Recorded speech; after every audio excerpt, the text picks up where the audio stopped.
When it comes to this kitchen, boy, if anybody know the cost of kitchens and remodeling kitchens, it's no joke. We're talking about thousands of dollars.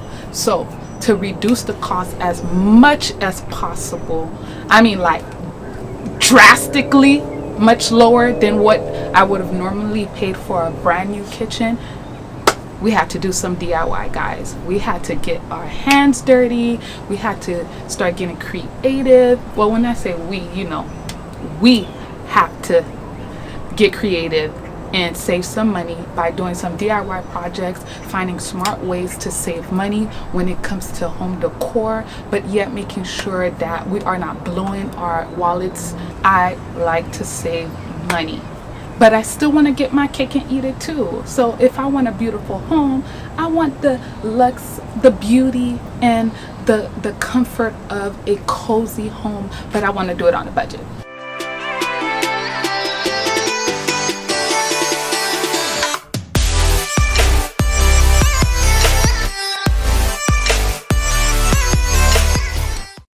Hey lovely people, welcome back to my channel. Today I'm going to be continuing my home decor series, guys.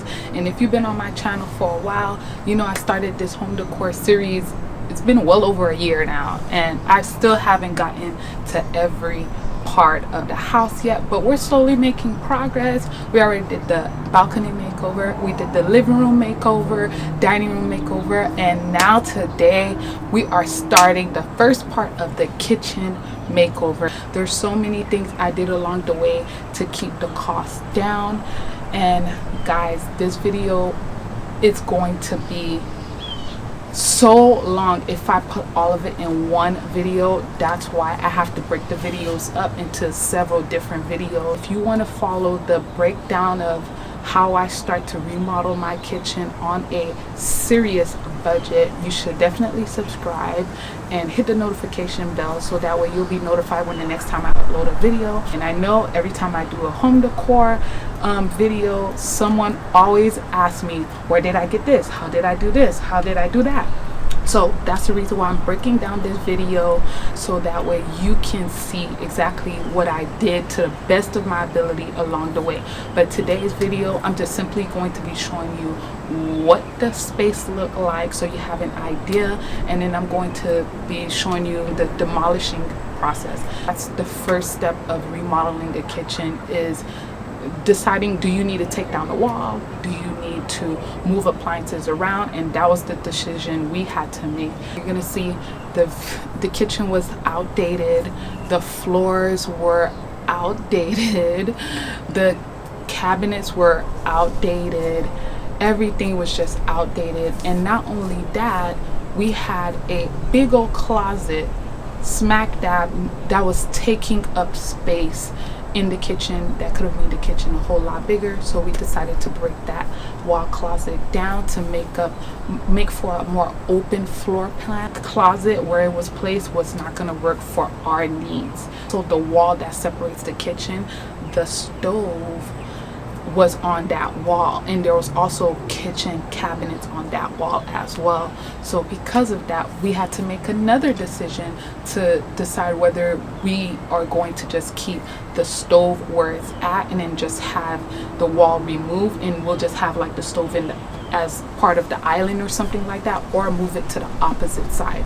So keeping it where it was at was not an option, because the more I thought about how my husband cooks, and I was like, oh my gosh, that would be a hazard. You would have hot oil here, splatters there, so negative, it needs a wall. So we made the decision to move the stove to the wall, the opposite wall, since we already have enough space to be able to fit it there, and then we would have just all of that wall broken down and just have an island. That was the goal. So that's one. And then once we did that, then we had to have someone move the electrical for the stove on the other side. That was another job within itself, that we hired someone to do that part. So there's certain things when it comes to remodeling and making over that you cannot cut costs, but you can cut costs other places.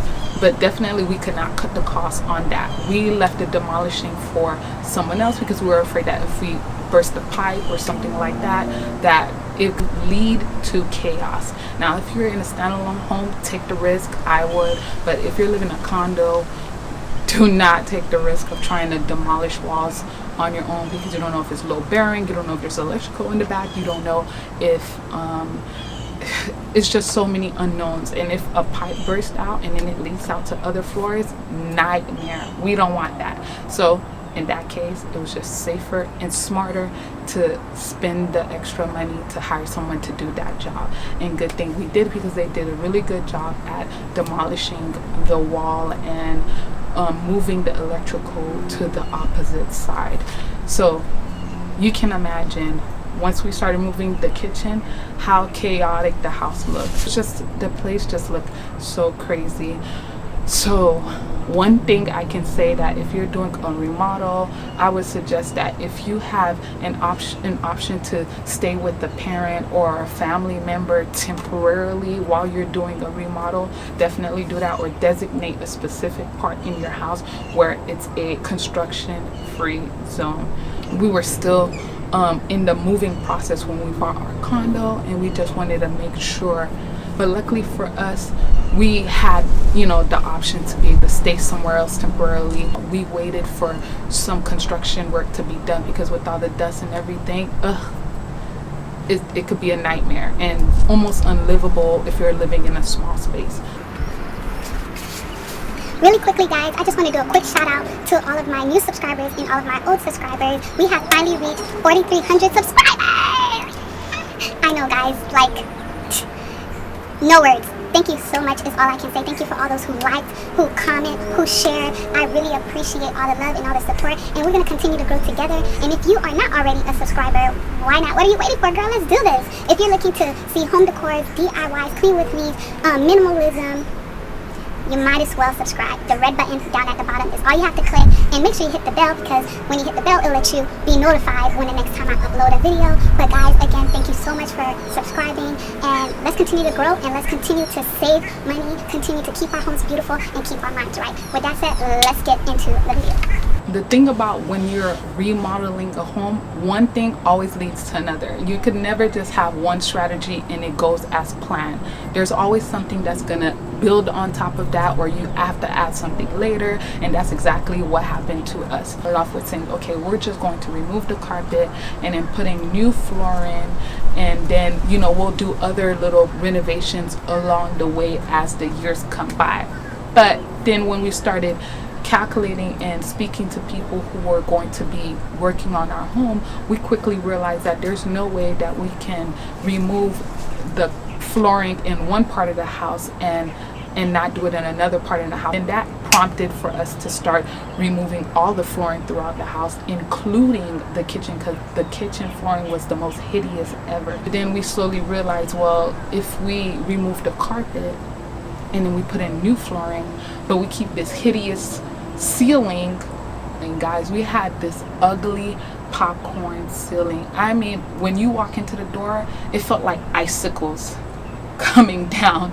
It was the ugliest thing, and it just felt like it was closing in on you, and that had to go. One tip that I can suggest when it comes to remodeling any space, in this case the kitchen, is making sure you have a strategy in place. Make sure you have a plan of action on how you're going to get what you want, and make sure you map out the numbers to see if it will make sense. Do your research, look around to see who can do the work for you, if it's more worth it for you to do the job yourself. You know, you got to look around to see if the contractor that you're hiring, and if they're going to be charging you more money to break down the kitchen, you might want to consider, okay, well, if they're going to charge me an extra, let's say $500 to demolish the kitchen, you might want to say, okay, if I'm going to save me some money, we should demolish the kitchen ourselves. Once you break down stuff, you need to be prepared for repercussions of breaking things down that you probably had no idea was behind the wall. So what I strongly suggest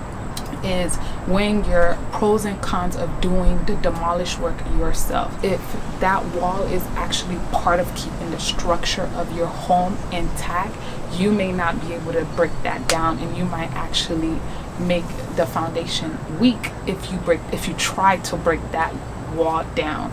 So make sure you first find out if that wall is actually holding up your roof, because you don't want to take that down. And of course, if it is, you do have options to still have it removed, but definitely you would have to get a professional. But the only thing about it is that's going to cost you thousands of dollars. You have to find a new way to keep the structure sound, because now they're removing that wall. So that's one of my big tips when it comes to saving money on demolishing your kitchen, because you can easily save yourself a couple of $100s doing it yourself. But again, like I said, weigh the pros and cons. So do not do something if it's out of your expertise, and if you know you have other people below you, or you're living in a space where it can also affect them as well. So definitely would not do that.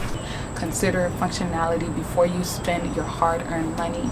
And what do I mean by that? I love things to be beautiful. As you can see, I do a lot of work on making sure my space look beautiful, but I definitely want to make sure that it's functional as well. I'm not spending thousands of dollars or all this money just for it to not be functional. Is it going to benefit your family? Is it going to allow more space for movement? Is it going to allow you to create more organization? I don't know, but you get the point that whatever project you decide to do, that is going to benefit you and your family. You're not just throwing away money.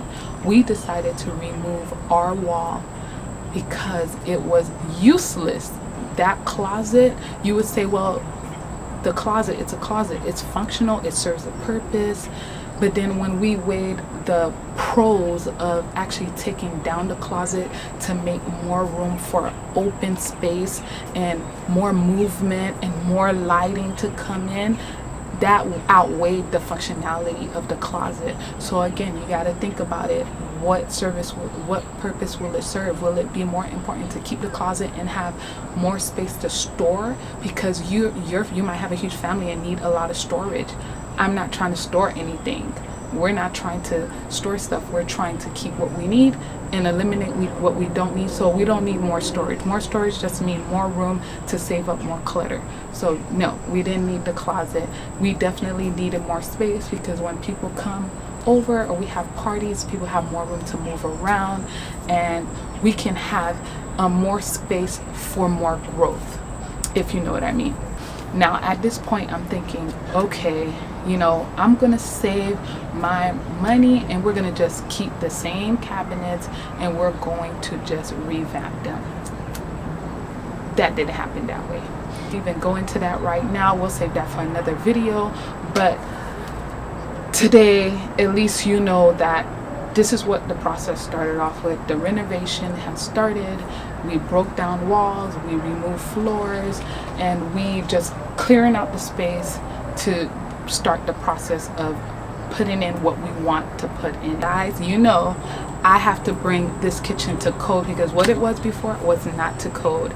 So definitely, if you want to see me move this kitchen, turn it around and revamp it on a budget, stay tuned for the next video. As you'll see, the second part, we will be going to go look for floors, installing floors on our kitchen and throughout the house, obviously. So with that said, if you want to follow the breakdown of how I start to remodel my kitchen on a serious budget, you should definitely subscribe and hit the notification bell, so that way you'll be notified when the next time I upload a video. Comment down below what's your thoughts.